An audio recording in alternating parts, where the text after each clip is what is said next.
From the road, this barndominium looks small. Modest width, a single garage door, a front elevation you could walk past without a second glance. Then you step inside, and the house just keeps going and going. Living room, kitchen, hallway, bedrooms, second living space, storage you didn't expect. The kind of square footage that has no business hiding behind a front wall that narrow. This isn't a trick of camera angles or clever real estate photography. It's a deliberate, well-understood design strategy that barndominium builders have been quietly using for years. And once you understand how it works, you'll never look at a narrow-fronted metal home the same way again. By the end of this video, you'll know exactly why builders design homes this way on purpose, what it actually costs compared to a wide, shallow floor plan, and the one design decision buried in the middle of the house that determines whether all the hidden square footage feels genuinely livable, or like a long, dim hallway with rooms attached to it. Before we get into how this actually works, if you like understanding the real reasoning behind a home instead of just admiring the photos, you're exactly who this channel is built for. I'm growing homes and Haven into a place where design gets properly explained, not just shown off. Hit subscribe and turn on notifications so the next deep dive lands right in front of you. Now let's get into it. Let's start with the honest, simple truth behind this whole video. When you look at a house from the street, you are only ever seeing one wall. You're not seeing the house. You're seeing its narrowest possible silhouette, and your brain is doing a lot of unconscious guessing to fill in the rest. This is exactly why a barndominium can look small from the front and be enormous once you're inside. If the home is built long and narrow, deep rather than wide, the front elevation you see from the driveway only shows you the short end of the building. The real size of the home is running away from you, perpendicular to the road, completely hidden from that one viewing angle. It's not deception. It's just geometry, combined with the fact that human beings are genuinely bad at estimating volume from a single flat view. A home that's 30 feet wide and 100 feet deep has exactly the same footprint as a home that's 60 feet wide and 50 feet deep. But from the street, the narrow one looks less than half the size, because you're only ever looking at 30 feet of it. This isn't an accident of how the lot happened to be shaped. In post-frame construction specifically, building long and narrow is often the more efficient, more cost-effective choice. And that's worth being upfront about because the aesthetics and the economics are pointing in the same direction here. Post-frame construction, the building method most barndominiums are built with, relies on a series of vertical posts set at regular intervals, commonly every 8 feet, supporting horizontal roof trusses that span the width of the building. The wider that span gets, the more expensive and structurally demanding the trusses supporting it become, since a wider clear span truss has to resist significantly more bending force across a longer unsupported distance. A narrower building width keeps the truss span modest and relatively inexpensive, while length can simply be added by adding more identical structural bays down the building's depth. Each additional 8-foot bay costing roughly the same as the one before it, without requiring a fundamentally different or more expensive truss design. The engineering math behind this isn't linear, either, and that's worth spelling out, because it's a big part of why builders lean into this shape so consistently. Bending forces on a roof truss scale with the square of the span length, not with the span length itself. Double the width of a clear span roof, and the stress at the center of that truss doesn't double. It roughly quadruples, requiring significantly heavier lumber, larger gusset plates, or engineered steel web members to safely carry that load. Keeping the front of the building narrow keeps that truss span short, lightweight, and cheap to repeat identically all the way down the building's depth, which is exactly the efficiency this design is built around. In practical terms, this means a long, narrow barndominium is often genuinely cheaper to build per square foot than a wide, shallow one of the same total size, because the roof structure spanning the narrow dimension stays simple and repeatable the entire length of the building. The look small is actually huge effect isn't purely a design flourish. It's frequently the most economical way to build a large home using this construction method in the first place. There's a second, very practical reason this shape shows up constantly in barndominium design, and it has nothing to do with construction cost at all. It's about land. In a lot of rural and suburban areas, land is priced and zoned based partly on frontage, the width of the property along the road, rather than purely on total acreage. A narrow, deep lot can often be significantly cheaper to purchase than a wide, shallow one with the same total square footage, simply because road frontage, utility access points, and driveway length are all priced and permitted differently than interior land depth. Building a narrow-fronted, deep home is frequently the natural response to buying a narrow-fronted, deep lot. The house shape follows the land shape. And once a builder has already engineered an efficient, cost-effective narrow-span post-frame structure for one client on a narrow lot, that same efficient design logic tends to get reused and refined across other projects, whether or not every single client's lot strictly demanded it. It becomes a genuinely popular floor plan style, not because everyone has the same lot, but because the underlying economics of both land and construction quietly push builders toward the same shape from two completely different directions. Here's where the honesty has to come in, because this shape creates a real architectural challenge that a wide, shallow home simply doesn't have to solve. Natural light in the middle of the building. In a long, narrow structure, only 2 of the 4 walls are typically exterior walls with meaningful window potential. The 2 long side walls running the depth of the building, plus the short front and rear walls at each end. As you move deeper into the building, away from the front and rear walls, rooms in the center of that long footprint can end up genuinely far from any window at all, especially if interior hallways and closed-off rooms are stacked down the length of the plan without deliberate light management strategy. Builders and architects handle this a few different ways, and it's worth naming them honestly because they come with real trade-offs. Skylights and roof monitors.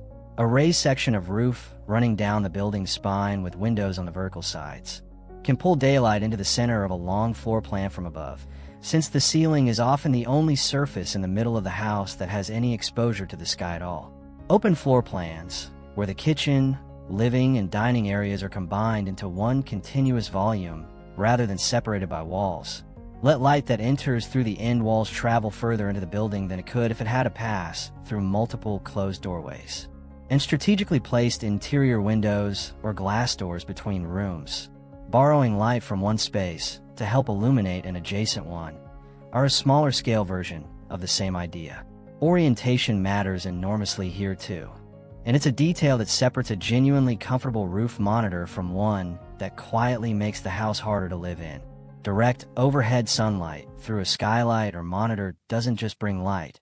It brings real thermal heat gain and harsh, hard-edge glare, which can make a sunny afternoon in that middle section genuinely uncomfortable and put real strain on the cooling system. A north-facing clear-story monitor avoids that problem almost entirely, since it captures soft, indirect, diffuse daylight without ever facing the sun directly, flooding the core of a deep floor plan with light without the overhead solar heat load that a south-facing skylight would bring, especially through the hottest months of the year. Skip all of this, and a long, narrow barndominium can genuinely end up with a dark, tunnel-like middle section, no matter how much total square footage the home has. The size isn't in question in a design like this. Whether that size feels good to actually live in is a completely separate design problem, and it has to be solved deliberately. Length creates a second honest challenge that's closely related to the lighting issue: circulation. In plain terms, how do you actually move through a home that's significantly longer than is wide, without ending up with an enormous amount of square footage dedicated to hallway that isn't doing anything except connecting rooms? A poorly designed long, narrow floor plan can end up looking almost like a train car, a single central corridor running the entire depth of the building, with rooms branching off either side. This technically delivers all the square footage promised, but a meaningful percentage of that footage is hallway, not usable living space, and a long, straight, windowless corridor is one of the least appealing spaces in any home to actually walk through every day. Well-designed versions of this floor plan solve it by breaking the depth of the building into distinct zones rather than one continuous corridor. A public zone near the front with the kitchen, living, and dining spaces open into each other rather than separated by a hallway. A transition zone, often where that roof monitor or a wider central gathering space sits, marking a clear shift from public to private. And a private zone toward the rear with bedrooms and bathrooms, where a shorter, more deliberate hallway serves just that cluster of rooms rather than the entire length of the house. This approach uses the depth of the building to create genuine spatial variety, different rooms feeling different from each other, rather than using it to create one long, undifferentiated tunnel with doors along it. If you know what to look for, the roof of one of these homes often reveals the depth the front wall is hiding, and this connects directly back to the structural logic from Section 2. Because the building's width, the narrow dimension you see from the street, is what the roof trusses have to span, and because that span stays consistent down the entire depth of the building, a long, narrow barndominium typically has a simple, continuous gable or gambrel roofline running the full length of the structure, without dramatic changes in roof height or shape along its depth. From the side, this reads as an unmistakably long roof ridge, extending much further back than the narrow front elevation would suggest on its own. This is actually one of the most reliable ways to spot this design from a listing photo before you ever see a full exterior shot or floor plan. If the front elevation looks compact but the roof ridge, visible from a side or aerial angle, extends dramatically further back than the front wall's width would suggest, you're almost certainly looking at exactly this long and narrow strategy. The roof, in a very literal sense, tells you the truth the front door doesn't. Since post-frame construction with a steep or moderately steep roof pitch naturally creates extra vertical space under the roofline, a lot of these homes lean into vaulted or raised ceilings, particularly in the main living areas near the front of the building. And it's worth explaining honestly why this matters so much to how the space actually feels, beyond the square footage number on paper. Ceiling height has an outsized effect on how spacious a room feels, often more than floor area does. A room with an 8-foot flat ceiling and a room with a soaring vaulted ceiling that follows the roofline up to 16 or 18 feet at the ridge can have the exact same floor footprint and feel like two completely different sizes of space. Combined with the roof monitor or clear-story windows mentioned earlier, which are much easier to incorporate into a vaulted ceiling design than a flat one, since there's already vertical wall space up near the roof peak to put a window into. This creates rooms that feel genuinely grand despite sitting inside a building whose front elevation reads as modest. This is one of the more honest wins in this whole design approach. It's not purely a numbers trick about hidden depth. The vertical volume in these vaulted spaces is a real, tangible quality difference you experience the moment you walk in, and it's a big part of why the huge inside reaction people have to these homes isn't just about raw square footage. It's about how that square footage is shaped.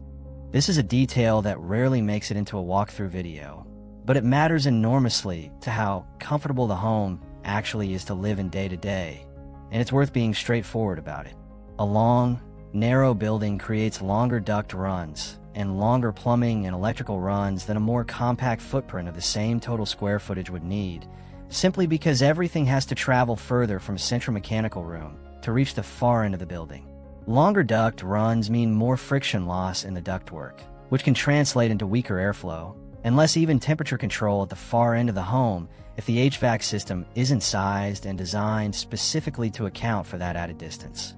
HVAC engineers have a specific term for this: static pressure loss. As conditioned air travels down a long duct run, friction against the interior of the ductwork steadily slows it down and drops its pressure, and by the time that air has traveled 70 or 80 feet back to a bedroom at the far end of the home, the airflow reaching that room can be noticeably weaker than what's reaching a room close to the air handler, even though both rooms are nominally served by the same system. This is exactly why deep, narrow barndominiums often perform better with zone mini-split systems, or with dual air handlers placed at opposite ends of the building, rather than a single central unit trying to push air the full length of the home through one long, gradually weakening duct run. Experienced designers handle this by placing mechanical equipment thoughtfully rather than defaulting to a single central location, sometimes using two smaller HVAC zones instead of one large system, one serving the front half of the building and one serving the rear, specifically so neither zone has to fight against an excessively long duct run to stay comfortable. It's a solvable problem, and a well-built version of this home performs just as comfortably as any other well-built home. But it's one more example of a detail that a narrow front elevation doesn't hint at, and one more reason the quality of the build matters just as much as the square footage total when you're evaluating one of these homes in person. There's one more honest structural consideration worth covering before we get to cost, because it's easy to assume a long building is simply the same foundation, just longer, and that's not quite accurate.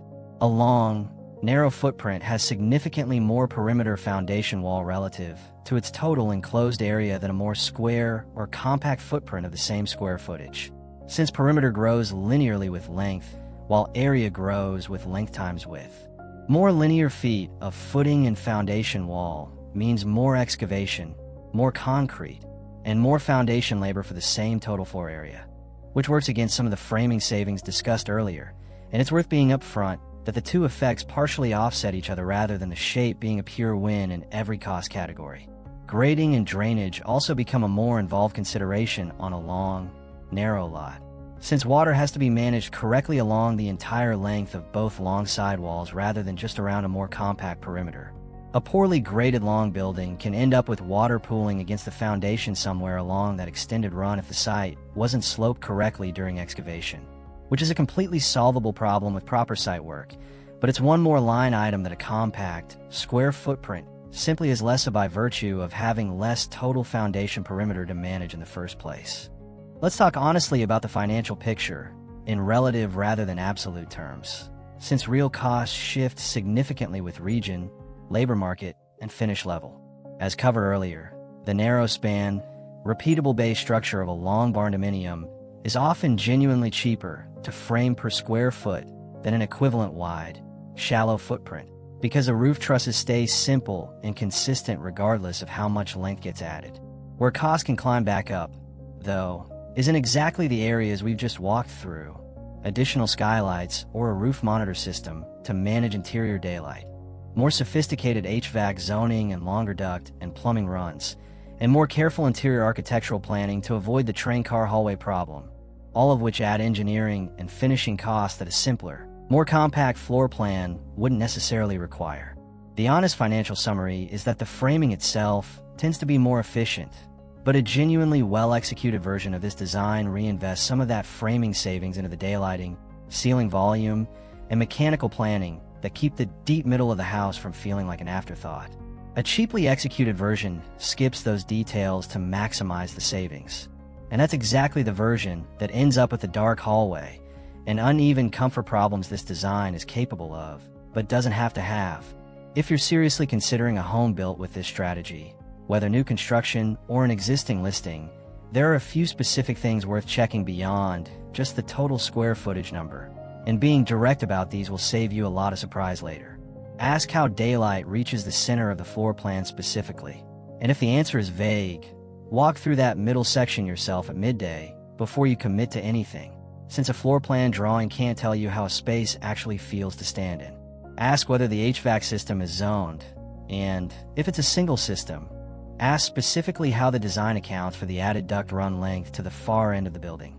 And look closely at how the depth of the home is broken into distinct zones rather than one continuous corridor. Genuinely well-designed versions of this floor plan feel like a sequence of different spaces as you move through them, not one long hallway with doors. None of these questions are meant to talk you out of this style of home. They're meant to separate a well-executed version of a genuinely smart, cost-efficient design strategy from a version that leaned on the strategy's savings without reinvesting in the details that make the depth feel good to actually live with. What makes this design genuinely clever isn't that it tricks you from the driveway. Plenty of things about a house's exterior can be misleading in ways that don't actually matter once you're inside. It's that the narrow front elevation and the enormous interior aren't in conflict with each other at all. They're the same structural and economic logic, viewed from two different angles. The shape that makes the front door look modest is the exact same shape that made the whole build efficient enough to afford all that space in the first place. Next time you drive past a barndominium with a front elevation that looks a little too narrow for its price tag, you'll know exactly what to check for, and exactly what it takes, done well, to make that depth feel like a home instead of a hallway. If this changed the way you'll size up a barndominium's front elevation from now on, that's exactly the kind of thing we love digging into at Homes in Haven. Every video here is about understanding the real why behind a home's design, not just admiring it from the curb. If you want more breakdowns like this one, subscribing genuinely helps this channel grow, and it means the next deep dive lands right in front of you. So from all of us at Homes in Haven, thank you for watching, and we'll see you in the next one.